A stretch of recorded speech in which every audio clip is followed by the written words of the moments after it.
La inverosímil resurrección de Cristo, segunda parte. Es un artículo de Manuel López, correspondiente al número 265 de la revista En la calle recta. La fe contiene un componente racional. Observemos lo que dice este pasaje: así que fue corriendo a ver a Simón Pedro y al otro discípulo, a quien Jesús amaba, y les dijo: se han llevado del sepulcro al Señor, y no sabemos dónde lo han puesto.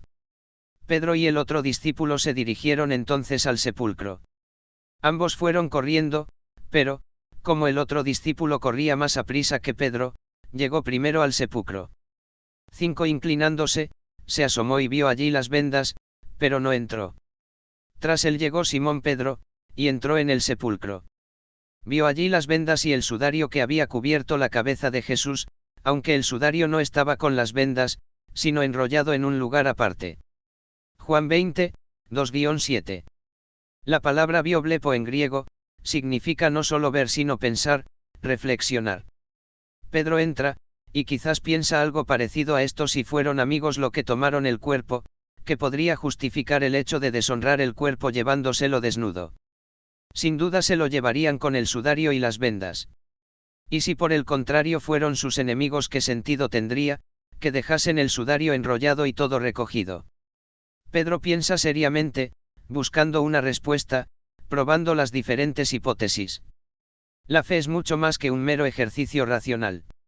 Es cierto que no se puede llegar a la fe por medio de la razón sola, y aún así la fe puede y debe ser razonada.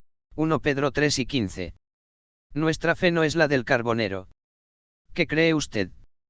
Lo que cree la Iglesia. ¿Y qué cree la Iglesia? Lo mismo que creo yo. Tampoco podemos tener una fe real sin razonar. ¿Por qué? Porque la fe madura implica la totalidad de la persona, su intelecto debe estar comprometido, así como lo están su voluntad y sus emociones y afectos. La fe es un don que recibimos por gracia. En el jardín del Edén, Dios preguntó a los desobedientes Adán y Eva: ¿dónde estás? Escuché que andabas por el jardín, y tuve miedo porque estoy desnudo. Por eso me escondí. ¿Y quién te ha dicho que estás desnudo? Le preguntó Dios.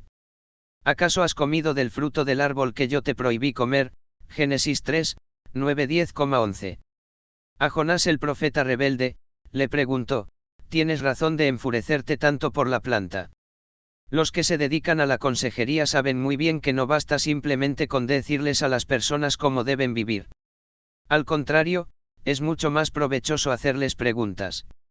Estas ayudan a las personas a reconocer sus errores, a descubrir y abrazar la verdad en sus corazones. Las preguntas que Jesús hacía tenían un propósito similar. ¿Por qué lloras, mujer?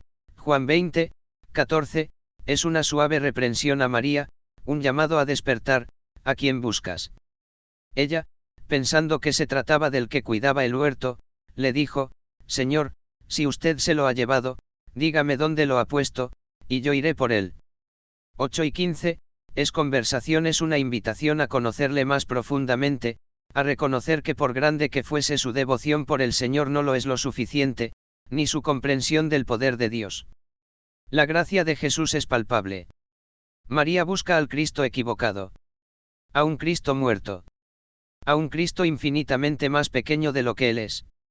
Por lo cual nunca lo hallará, a no ser que Él mismo se le revele. Jesús vino a su encuentro y con dulces palabras abrió su corazón. La fe que María recibe es dada por gracia, no la gana, ni la posee, ni la merece, es un regalo de Dios. En el momento en que María es plenamente consciente de que Jesús vive y que ha vencido a la misma muerte, Él la envía a compartir el mensaje: ve más bien a mis hermanos y daíls, vuelvo a mi Padre, que es Padre vuestro, a mi Dios, que es Dios vuestro. Juan 8:17. En un sentido, ella se convierte en el primer cristiano porque, bueno, ¿qué es un cristiano?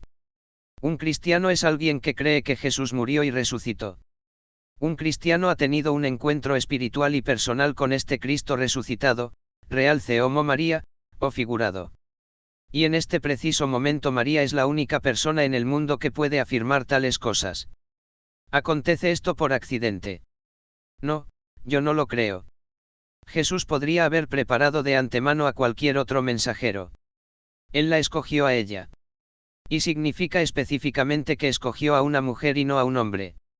La salvación no tiene en cuenta el pedigrí, no está basada en logros morales, inteligencia y talento, capacidad de esfuerzo, no tiene que ver con el color de la piel o el sexo, etc. Jesús vino a salvarla por medio de su obra en la cruz, y no por lo que María pudiese hacer u ofrecerle. Martín Lutero, relatando su experiencia de conversión, recuerda, que fue monje, estudiante y profesor de las Sagradas Escrituras, y describe lo que le sucedió con estas palabras: en el Evangelio la justicia de Dios es revelada, Romanos 1 y 17, yo odiaba esa palabra justicia de Dios, aunque viví como un monje sin reproche, yo sentía que era un pecador ante Dios con una conciencia atormentada. No creía poder aplacar su justa ira con mis buenas obras. Entonces comencé a entender la justicia de Dios, por la cual el justo vive por medio del regalo de Dios, llamado fe. En aquel momento sentí que nacía de nuevo y había entrado al paraíso mismo a través de sus puertas abiertas. Jesús dice a María: suéltame, porque todavía no he vuelto al Padre. Es un poco desconcertante, que cuando se encuentra después con Tomás, deja a Tomás que le toque. Y cuando encuentra a las mujeres al final del Evangelio de Mateo, les permite tocarles también, ellas caen a sus pies. Entonces, ¿por qué dice esto a María?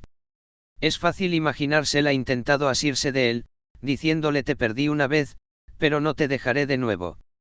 Jesús le contesta: María, cuando yo ascienda y me siente a la derecha del Padre, no te dejaré. Enviaré mi espíritu, y a través de mi espíritu tú experimentarás mi presencia, mi paz y amor día y noche. No hay dos personas que hayan llegado a la fe en el Cristo resucitado de la misma forma. Si lees el capítulo entero, verás que Juan, Pedro, María y Tomás, que se encuentran con Jesús en el capítulo 20, son abordados por Jesús de forma diferente. Pero hay algo que todos tienen en común. Creyeron que Él había muerto en su lugar y resucitado para justificarles, perdonarles. Descansaron en su obra perfecta en la cruz en lugar de las buenas obras que ellos pudieran hacer a fin de impresionar a Dios. No hay nada que pueda impresionar al Padre, que el sacrificio de su Hijo. Comprometieron sus vidas con Él en gratitud por lo que había hecho a su favor, sin merecerlo. Cuando nuestro Señor estaba muerto, cuando el cadáver frío como la arcilla estaba enterrado, vigilado por la soldadesca romana, con un sello sobre la piedra que cerraba el paso, no estaba la causa en un riesgo mortal. Pero, ¿qué tal le fue? Se extinguió. Cada uno de los discípulos que Jesús había llamado le abandonó, y huyó, y no estaba entonces destruido el cristianismo. No, ese preciso día nuestro Señor ganó una victoria que sacudió a las puertas del infierno y provocó que el universo se quedara asombrado. C.H. Spurgeon.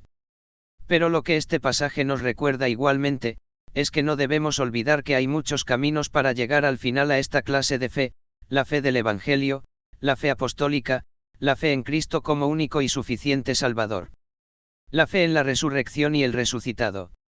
Pues no hay dos personas iguales y Dios es un Dios personal.